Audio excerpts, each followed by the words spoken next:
I mean, the weirdest thing is that I got a text from Kalis. I heard Burton selling Alien Workshop. I was like, yeah, okay, come on, like, and right, like somehow Kalis is gonna send that to me. You know, I reached out to Cart. He said, yeah, they're looking to do it to sell DNA, and I was just like, woof. I didn't even hesitate. I just immediately went through the process, and the cool thing about it was, Burton was so cool about it. Without them being so cool, it probably wouldn't even have been as easy or possible, maybe, you know. So it's really awesome.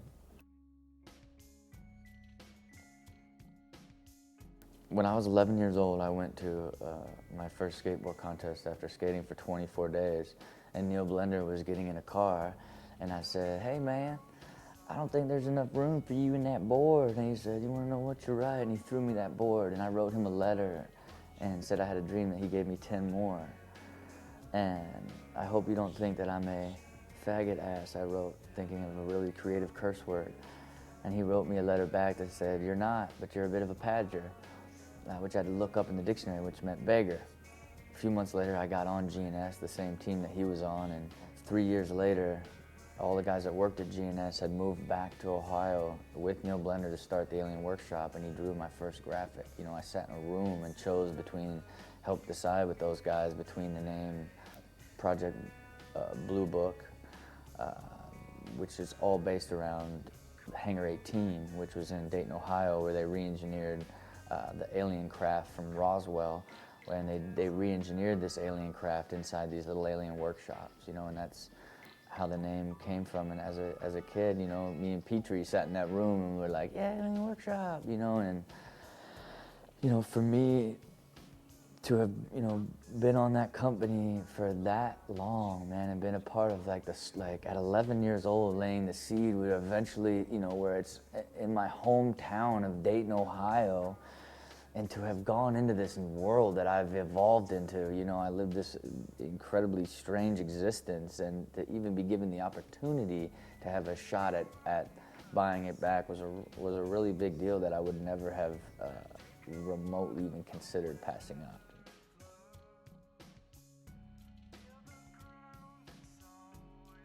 You know, those guys are from Ohio. Those guys are Ohioans. I don't think any of them are ready for that culture shock. But no, it's not even about that at this point. It's going to be a slow process of sort of how it evolves for me too. You know, I think that it's just a matter of trying to just put some energy in and get into some growth opportunities inside the brand, you know, and as skateboarding continues to evolve. You know. Yeah, no, Habitat, I have no, I personally believe that Habitat is just an incredible brand. It's like what Joe Castrucci has created visually and aesthetically, and how he has visioned the core of that brand has a lot of potential to be a lot bigger than a skate brand, in my opinion. You know, just helping him see a vision for the potential of Habitat beyond just straight up and down boards, and what he can evolve that into. I'd like to help him do it, you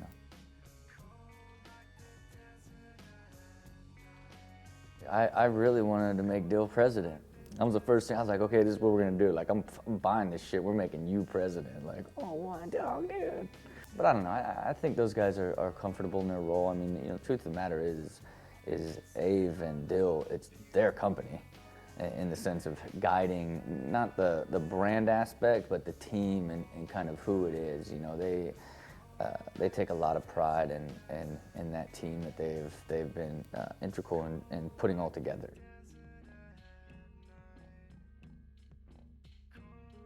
To me, I have some, you know, ideas on how to kind of recharge, like, what I think is one of the missing things of the brand, and that is that beautiful graphic aesthetic that you know, Mike Hill has created for years, and really kind of focusing in on how, that beautiful art that he creates, and building a lot of marketing and concepts around that stuff. You know, the team couldn't be any better, you know, and so it's like that's all in check, and it's just a matter of helping it have sort of a re-energized focus, you know, and playing to its strengths, And that's sort of what we've been working on, getting ready to move that stuff out in the future here.